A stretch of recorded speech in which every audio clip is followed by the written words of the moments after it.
శ్రీమాత్రే నమః. శ్రీగురుభ్యో నమః. ఆంజనేయం మహావీరం బ్రహ్మ విష్ణు శివాత్మకం తరుణాక ప్రభో శాంతం రామదూతం నమామ్యహం. భక్తులందరికీ హనుమత్ జయంతి శుభాకాంక్షలు. హనుమత్ జయంతి హనుమత్ జయంతి అంటే విశేషంగా రెండుసార్లు చేస్తూ ఉన్నాం మనం. చైత్రశుద్ధ పౌర్ణమికి, అలాగే వైశాఖ బహుళ దశమి. మరి శాస్త్రంలో ఏం చెప్పబడింది? ముఖ్యంగా వైశాఖే మాసి కృష్ణాయాం దశమ్యాం మందవాసరే పూర్వాభాద్ర ప్రభూతాయ మంగళం శ్రీ హనుమతే. వైశాఖ మాసంలో అమావాస్య ముందు వచ్చేటువంటి దశమి, కృష్ణపక్షంలో దశమి రోజున, శనివారం రోజున పూర్వాభాద్రా నక్షత్రంలో ఆంజనేయ స్వామి వారి జననం జరిగినట్లుగా ఈ మంగళాష్టకాల్లో ఉండేటువంటి ఒక విశేషమైనటువంటి శ్లోకం ద్వారా మనకు తెలుస్తూ ఉన్నది. అసలు ఆంజనేయ స్వామి వారి జననం మానవాళ్ళందరికీ కూడా ఒక వరప్రసాదం, ఒక వరం లాంటిది అని చెప్పాలి. ఎందుకు? ఆంజనేయ స్వామి వారి దేహాన్ని చూస్తే మనకు తెలుస్తూ ఉంటుంది ఎంత పటిష్టంగా ఉంటాడో, ఎప్పుడు ఎవరితో ఎలా ఎంతవరకు మాట్లాడాలో ఆత్మజ్ఞానం కలిగినటువంటి ఒక శక్తి. ఆయనకి పూజ చేయడం ద్వారా మనకు కూడా బుద్ధిర్ బలం యశో ధైర్యం నిర్భయత్వ అరోగత అజాడ్యం వాక్పటుత్వంచ హనుమత్ స్మరణాద్ భవేత్. ఆంజనేయ స్వామి వారికి నమస్కారం చేస్తే బుద్ధి, బలం, యశస్సు, ధైర్యం, నిర్భయత్వం, అరోగతం అంటే అనారోగ్యాలు లేకుండా ఉండటం, అజాడ్యం బద్ధకం, వాక్పటుత్వం మనం ఏదైతే మన నోటి ద్వారా చదువుతున్నామో ఆ యొక్క వాక్కుని ఒక అస్త్రంగా అలాగే శాసనంగా మార్చేటువంటి ఒక శక్తి ఆంజనేయ స్వామి వారి పూజలోనే మాత్రమే దొరుకుతూ ఉంటుంది. మనం స్వామివారికి పూజ చేస్తూ ఉంటాం. ఓం ఆంజనేయాయ నమః, మహావీరాయ నమః, హనుమతే నమః, మారుతాత్మజాయ నమః అని ఒక లో పిచ్లో వాయిస్ ఏదైతే ఉంటుందో, అంటే తక్కువ స్థాయి మంత్రంతో మొదలు పెడుతూ ఉంటే మనకు తెలియకుండానే ఆంజనేయ స్వామివారు మనలో ఆవహించి మన కంఠస్వరాన్ని అత్యంత వైభవంగా, అంటే ఆ కంఠం కూడా ఎలా ఉంటుంది అంటే నిజంగానే ఆంజనేయ స్వామి వారి అష్టోత్తరం చదివితే, ఆయన గురించి ఆయన అష్టోత్తరం చేసుకుంటే ఇలా ఉంటుందా అనేంత స్థాయిలో ఆ గొంతు ఏదైతే స్వరం ఉంటుందో ఆ స్వరాన్ని పెంచుతూ ఉంటాడు ఆంజనేయ స్వామి వారు. అంత మహిమాన్వితమైనటువంటి శక్తి ఆంజనేయ స్వామి వారు. చిన్న పిల్లలు చూడండి, వాళ్ళను కూడా జై హనుమాన్ అనమంటే చిన్న పిల్లలు కూడా గట్టిగా అంటారు ఆయన చూసి. మరి మిగిలిన దేవతల దగ్గర అలాంటి కంఠస్వరం రాదు మనకి, కేవలం ఆంజనేయ స్వామి వారి దగ్గరే వస్తుంది. ఇక్కడ చిన్న పిల్లల దగ్గర నుంచి పెద్దవాళ్ళ వరకు కులమత భేద విచక్షణారహితంగా, ఓ మాటలు చెప్పాలి అంటే ముసల్మాన్లు ఎవరైతే ఉన్నారో వారు కూడా ఆంజనేయ స్వామి వారి పూజ చేసేటువంటి స్థాయిలో ఉన్న ఒక ఏకైక దైవం మన ఆంజనేయ స్వామి వారు. హనుమత్ జయంతి. మరి హనుమత్ జయంతి రోజున ఏం చేయాలి? ప్రొద్దున్నే నిద్రలేచి కాలకృత్యాలు నెరవేర్చుకొని ఆంజనేయ స్వామి వారికి పూజ చేయాలంటే ఆంజనేయ స్వామి వారి గురువుగారైనటువంటి సూర్య భగవానుడికి ముందుగా పూజ చేయాలి. అంటే ఆంజనేయ స్వామి వారు నవవ్యాకరణవేత్త అండి. నవవ్యాకరణాలను 9 వ్యాకరణాలు ఉంటాయి. అవి చదువుకున్న వాళ్ళు ఎవరన్నా ఉన్నారు ప్రపంచంలో అంటే ఒకటి బ్రహ్మదేవుడు, 2 రావణాసురుడు, 3వ శక్తి దైవం ఎవరన్నా ఉన్నారు అంటే అది కేవలం మన ఆంజనేయ స్వామి వారు మాత్రమే నవవ్యాకరణవేత్తలుగా చెప్పబడుతూ ఉన్నారు. అలాగే భవిష్యత్ బ్రహ్మ, రాబోయే కాలానికి బ్రహ్మ కూడా, రాబోయే యుగానికి బ్రహ్మ కూడా ఆంజనేయ స్వామి వారే అనే శాస్త్రాలు చెప్తూ ఉన్నాయి. అలా సూర్య భగవానుడికి విద్యలు నేర్పించినటువంటి సూర్య భగవానుడికి పొద్దున్నే 6 గంటలకల్లా సూర్యోదయం సమయానికి అర్ఘ్యం అంటే చేతిలో నీళ్లు పోసుకొని ఆ సూర్య భగవానుడికి అర్ఘ్యం వదిలిపెట్టి సూర్య నమస్కారాలు చేసుకొని తదుపరి ఇంట్లో ఆంజనేయ స్వామి వారి పటాన్ని శుభ్రంగా తుడుచుకొని స్వామివారికి గంధంతో నుదుటున అలాగే హృదయంలో ఎవరుంటారు? ఆంజనేయ స్వామి వారి హృదయంలో సాక్షాత్ శ్రీ సీతారామచంద్ర స్వామి వారు కొలువై ఉంటారు. కాబట్టి స్వామివారి హృదయానికి బొట్టు పెట్టాలి, అలాగే పాదాలకి. అంతకంటే ఇంకా శక్తివంతమైనటువంటి భాగం ఆంజనేయ స్వామి వారిలో ఎవరున్నారయ్యా అంటే వాలము. వాలము అంటే తోక. ఈ వాలానికి ఒక గంట ఉంటుందండి. ప్రతి ఆంజనేయ స్వామి వారి పఠంలో మీరు గమనిస్తే తెలుస్తుంది. ఆంజనేయ స్వామి వారి పఠంలో ఆ యొక్క స్వామివారి వాలం అంటే తోకకి గంట ఉంటుంది. ఆ గంట ఎవరో కాదు, సాక్షాత్ శ్రీ సువర్చలాదేవి యొక్క శక్తి స్వరూపం. అందుకనే ఆంజనేయ స్వామి వారి శక్తి అంతా కూడా ఎక్కడ ఉంటుంది? శక్తి అంటే స్త్రీమూర్తి. శక్తి అంతా ఎక్కడ ఉంటుంది? ఆంజనేయ స్వామి వారి వాలంలోనే ఉంటుంది. అందుకనే వాలంతోనే లంకా దహనం అంతా కూడా పూర్తి చేసుకొచ్చారు ఆయన. చూసిరమ్మంటే కాల్చి వచ్చాడని చెప్పి చూస్తూ ఉంటాం కదా. ఎవరినన్నా పెద్ద చిన్నపిల్లలు ఎవరైనా పని చెబితే మంచిగా చేసుకొని వస్తే వీళ్ళు చూసిరమ్మంటే కాల్చి వచ్చాడని అంటారు. అది ఎక్కడి నుంచి వచ్చిందంటే ఆంజనేయ స్వామి వారి దగ్గర నుంచే వచ్చింది. ఆంజనేయ స్వామి వారు లంకలో సీతాదేవిని జాడ తెలుసుకొని రమ్మంటే లంకా దహనమే చేసి వచ్చాడు ఆయన. అది కూడా వాలంతోనే చేసి వచ్చారు. అంటే ఆంజనేయ స్వామి వారి వాలము కరవాలం కంటే కూడా చాలా శక్తివంతమైనటువంటిది. అందుకనే స్వామివారి తోక ప్రారంభం ప్రదేశంలో కూడా గంధం బొట్టు పెట్టి, మరలా ఆ గంట మీద కూడా ఆ గంధము కుంకుమ బొట్టు పెట్టి, స్వామివారికి సింధూరంతో చక్కగా నువ్వుల నూనె కానీ లేదంటే ఆవు నెయ్యిలో కానీ కొద్దిగా సింధూరం కలుపుకొని ఒక 27 తమలపాకులు తీసుకోండి. అవి మాలగా కట్టిన తర్వాత వాటి మీద చిన్న ఒక అగ్గిపులకి చిన్న కాటన్ ఇట్లా మడిచేస్తే వచ్చేస్తుంటుంది. చక్కగా పెన్నులాగా రాసుకోవచ్చు.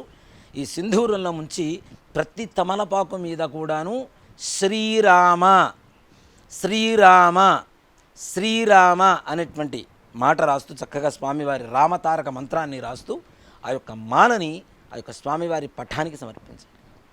స్వామివారికి ప్రీతికరంగా అష్టోత్తరం తమలపాకులతో పూజ చేయండి. 108 తమలపాకులు. మరి అన్నీ తెచ్చుకోలేము, వాటి రోజున ఖరీదు ఎక్కువగా ఉన్నాయి. కనీసం పుష్పాలు కూడా తెచ్చుకోలేము. కనీసం అక్షతలు కూడా ఎలా ఉండాలి అంటే సింధూరంతో అక్షతలు కలుపుకోండి. బియ్యంలో కొద్దిగా సింధూరం వేసి అట్లా కలిపితే చాలా మొత్తం చక్కగా సింధూర వర్ణం అయిపోతాయి. సింధూరం అంటే స్వామివారికి చాలా ప్రీతికరం, అందరికీ తెలిసినటువంటి విషయమే. సీతాదేవి రామచంద్ర స్వామి వారి శ్రేయస్సు కోసం సింధూరం ధరిస్తూ ఉంటే పాపటిలో ఆంజనేయ స్వామి వారు చూసి, అమ్మా ఇది ఎందుకు బొట్టు పెట్టుకుంటున్నారు అంటే, శ్రీరామచంద్రమూర్తి చల్లగా ఇప్పుడు కలకాలం ప్రశాంతంగా ఉండడం కోసమే నేను యొక్క సింధూరాన్ని ధరిస్తున్నాను అని చెప్తే, ఆంజనేయ స్వామి వారు సీతమ్మవారు ఆ కొద్దిగా ప్రదేశంలో పెట్టుకుంటేనే రాముల వారు అంత ఆనందంగా ప్రశాంతంగా ఉంటారు, మరి నా ఒంటి నిండా పూసుకుంటే ఇంకా ప్రశాంతంగా ఉంటారని చెప్పి ఆంజనేయ స్వామి వారు సింధూరాన్ని మొత్తం ఒంటి నిండా పూసుకున్నారట. అంటే స్వామివారికి సింధూరం అనేది కూడా చాలా ప్రీతికరమైనటువంటిది. ఇదంతా కూడా ఒక మాట చెప్పాలి అంటే, రాముల వారిని పూజ చేస్తున్నప్పుడు ఆంజనేయ స్వామి వారి లక్షణాలన్నీ కూడా బయటకు వస్తూ ఉంటాయి.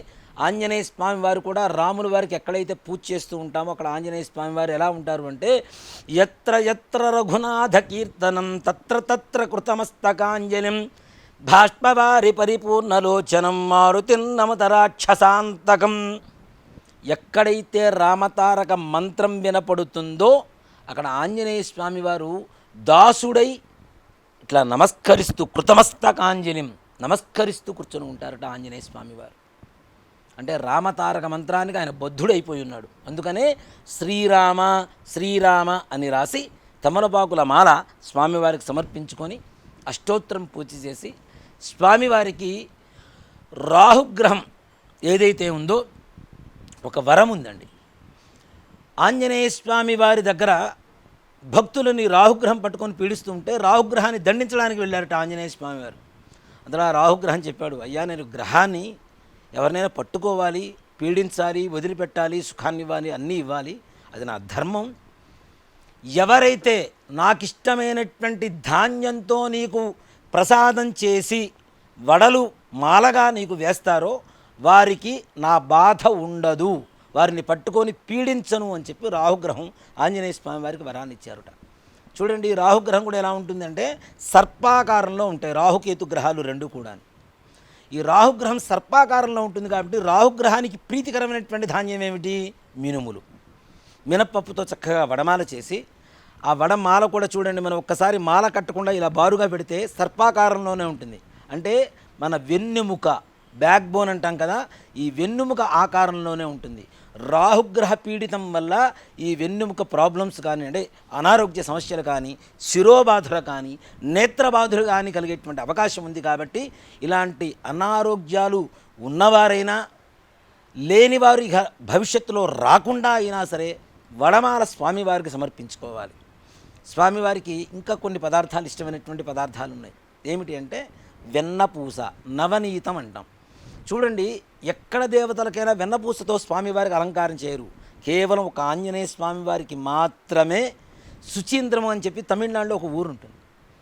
ఆ ఊరిలో దాదాపు ఒక 60 అడుగుల విగ్రహానికి కూడా వెన్నపూసతో అలంకారం చేస్తారు. స్వామివారికి నవనీతం అంటే కృష్ణుడికి ఎంత ఇష్టమో ఆంజనేయ స్వామివారికి కూడా వెన్నపూస అంటే అంత ఇష్టం. కాబట్టి మీ శక్తి కొలది కొద్దిగా వెన్నపూస తీసుకో. అలాగే అప్పాలు. అప్పాలు అంటే మనం తినేటువంటి కారపు అప్పాలు కాదు, స్వీట్ తీయగా ఉంటాయి కదా. గోధుమ పిండి, బెల్లం పాకం పట్టి గోధుమ పిండిని దాంట్లో వేసి దాన్ని నూనెలో కాల్చేసి అవే అప్పాలుగా స్వామివారికి నివేదన చేస్తాం. దాంతోపాటుగా ఒక కొబ్బరికాయ. ఒక సామెత కూడా ఉంటుంది కదా మనకి, కోతి కొబ్బరికాయ ఇస్తే అని. కొబ్బరికాయ అంటే ఆంజనేయ స్వామివారికి చాలా ప్రీతికరం. అలాగే స్వామివారికి ఇంకా ఇష్టమైనటువంటి పండ్లలో ఒక పండు ఉంది, దాన్నే కదలీ ఫలం అంటే అరటిపండు. ఆంజనేయ స్వామి వారు, సీతమ్మవారు అయోధ్యకి వచ్చిన తర్వాత లంక నుంచి వీళ్ళందరూ కూడాను ఆనందోత్సాహాలతో ఒక పండగ వాతావరణంలో పండగ చేసుకున్నారట. ఎక్కడ చేసుకున్నారు అంటే కదలీవనం అంటే అరటి తోటలో ఈ యొక్క పండగను చేసుకున్నారట ఈ వానరులంతా కూడాను. చూడండి, మనిషి కూడా అంత నీట్గా అరటిపండు ఒలుచుకొని తినలేడు. కోతి మాత్రం ఇస్తే చక్కగా 4 వైపులో ఒలుచుకొని చక్కగా తింటూ ఉంటుంది. అంటే స్వామివారికి అంత ప్రీతికరమైనటువంటి ఒక ఫలం అంటూ ఏదన్నా ఉంది అంటే ఇది కదలీ ఫలం అంటే అరటిపండు. ఒక 5 అరటిపండు స్వామివారికి అష్టోత్తరం పూజ చేసిన తర్వాత వడమాల వేసి వెన్నపూస, అప్పాలు, కొబ్బరికాయ, అలాగే ఈ అరటిపండు, దానితో పాటుగా మినప సున్ని ఉండలు మనం తింటూ ఉంటాం.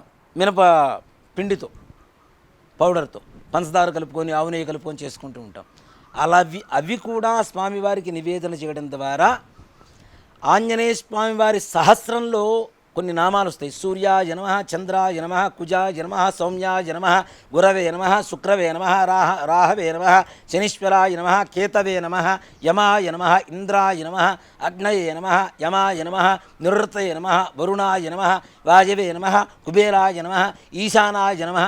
ఇట్లాంటి నామాలన్నీ కూడా వస్తాయి. అంటే సకల దేవతా స్వరూపంగానే ఆంజనేయ స్వామి వారిని మనం పూజించుకోవాలి. నవగ్రహ బాధ తొలగిపోవాలన్నా, అలాగే ఆంజనేయ స్వామి వారికి ప్రదక్షిణాలు చేసిన, ఆంజనేయ స్వామి వారి ఉపాసన చేసిన, ఆంజనేయ స్వామి వారిని ధ్యానించిన, ఆంజనేయ స్వామి వారికి పూజ చేసుకున్న సకల నవగ్రహ బాధ నివృత్తి కలుగుతుంది అని చెప్పడంలో ఏమాత్రం కూడా అతిశయోక్తి లేదు.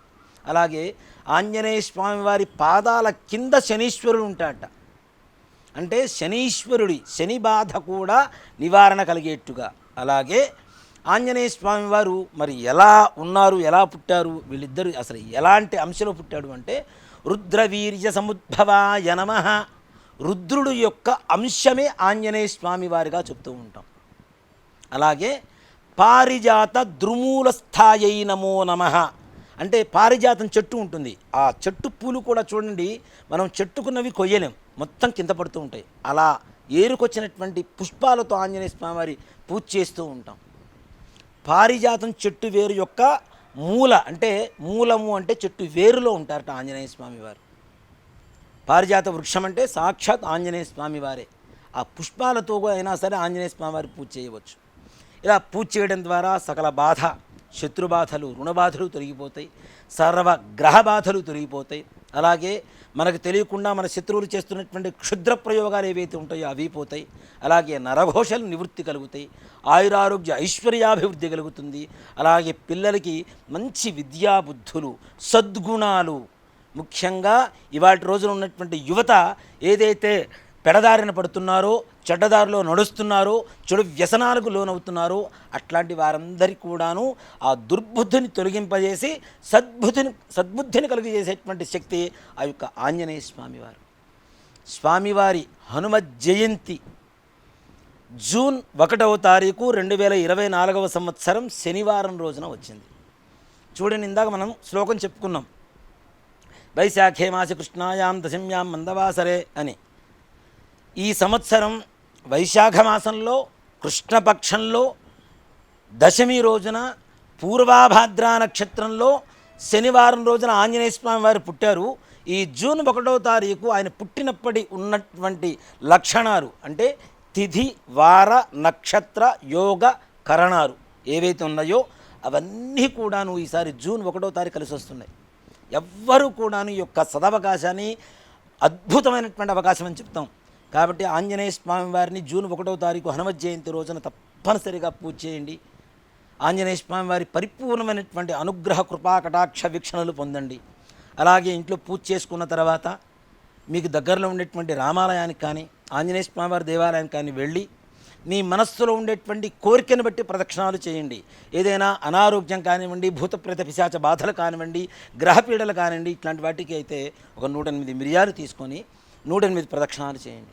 లేదు వివాహం కావాలి అనుకునేటువంటి వారు ఖర్జూర పండ్లతో చేయండి. మనోవాంఛ ఉద్యోగం కోసం కానీ వివాహం కోసం కానీ మనస్సులో ఎప్పటి నుంచో ఏదో కోరిక ఉంది, అది నెరవేరటం లేదు, అది నెరవేరాలి అంటే తప్పనిసరిగా ఖర్జూర పండ్లతో చేయండి. అలాగే భర్త యొక్క ఆరోగ్య సమస్యలు, అనారోగ్యంగా ఉంటున్నారు, ఆయనకి ఎంతసేపటికి దీర్ఘకాలికమైనటువంటి రోగాలు ఉన్నాయి, అలాంటివి తగ్గిపోయి మీకు దీర్ఘ సౌమంగళ్యాభివృద్ధి కలగాలి అంటే పసుపు కొమ్ములు 108 తీసుకొని వాటితో ప్రదక్షిణ చేయండి. అలాగే స్వామివారికి మల్లెపూలతో లెక్క పెట్టుకొని 108 ప్రదక్షిణాలు కనుక చేయగలిగితే మనకు ఉండేటువంటి సకల రుణబాధలు కూడా తొలగిపోతాయి. తప్పనిసరిగా మనం ఇచ్చినటువంటి డబ్బులు వెనక్కి రావాలన్నా, మనం ఎవరికన్నా డబ్బులు అప్పుగా ఉన్నవి తీర్చుకోవాలన్నా తప్పనిసరిగా మల్లెపూలతో స్వామివారికి 108 సార్లు ప్రదక్షిణాలు చేయండి. అంటే మీకు ఉండేటువంటి సమస్యను బట్టి ఈ వస్తువులు వాడుతూ ఆ హనుమత్ జయంతి రోజున స్వామివారికి ప్రదక్షిణాలు చేసి మిరియాలైతే చక్కగా దంచేసి పానకం చేసి పానకంలో కలిపించేసేయండి. పసుపు కొమ్ములైతే స్వామివారికి మాలగా కట్టి వేసేసేయండి. ఖర్జూర పండ్లు అయితే చిన్న చిన్న ముక్కలుగా చేసి దాంట్లో కొద్దిగా వేయించిన శనగపప్పు అంటే పుట్నాలు అంటాం, అవి మిశ్రీ కలిపి స్వామివారికి నివేదన చేయండి. మల్లెపూలైతే స్వామివారి పాదాల చెంత చేర్చండి. ఈ విధంగా చేయడం ద్వారా మీరు అనుకునేటువంటి సకల కార్యాలు దిగ్విజయంగా పూర్తవుతాయి. ఆ రోజంతా కూడాను ఒక్కసారి హనుమాన్ చాలీసా చదువుకొని రామతారక మంత్రం శ్రీరామ రామ రామేతి రమే రామే మనోరమే సహస్రనామ తత్తుల్యం రామనామవరాననే అనేటువంటి రామతారక మంత్రాన్ని ఆ రోజంతా కూడా జపిస్తూ ఉంటే సాక్షాత్ ఆంజనేయ స్వామి వారి మనతో ఉంటూ మన పక్కనే ఉంటూ మనం అనుకునేటువంటి కార్యానికి మనకంటే ముందుగా ఆయన నిలుచొని కార్యసిద్ధి చేసి చూపించడంలో ఏమాత్రం కూడా సంశయం లేదు. ఈ విధంగా పూజ చేయండి. ఆంజనేయ స్వామి వారి పరిపూర్ణమైనటువంటి అనుగ్రహాన్ని పొందండి. శ్రీమాత్రే నమః. శ్రీ గురుభ్యో నమః.